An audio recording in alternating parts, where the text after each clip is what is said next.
ስለ ቢራ የተለያዩ አምልኮዎችና እምነቶች አሉ። እርጉዝ የሆኑ የጀርመን ሴቶች ምግብ እንዲሆናቸው ቢራ ዘወትር ይጠጣሉ።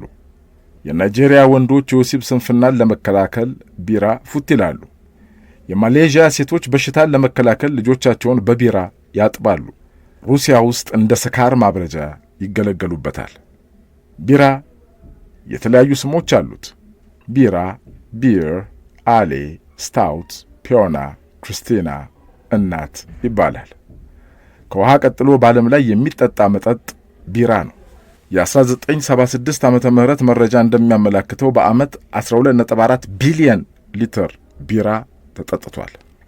ቅድመ ልደተ ክርስቶስ 1800 ላይ የነበረው ንጉሥ ሐሙራቢ የቢራን ዋጋ ያስወደደ ነጋዴ ከነነፍሱ ወንዝ ውስጥ እንዲጣል ደንግጎ ነበር።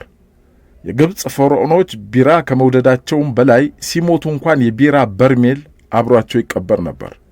በአውሮፓም በመካከለኛው ዘመን በመሸታ ቤት የተደረጉ ስምምነቶች በፍርድ ቤት ተቀባይነት ነበራቸው። በተለይ በቢራ ላይ የተፈረመ ውል ክብደት ነበረው።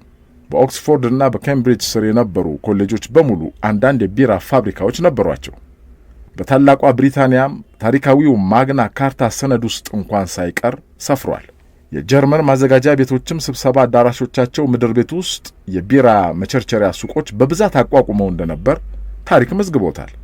የወንድና የሴት ገዳማትም በቢራ መጥመቁ ተግባር ላይ ተሰማርተው ነበር። መነኮሳትም በጾም ጊዜ ክብደታቸው እንዳይቀንስ በማለት ቢራ በብዛት ይጠጣሉ።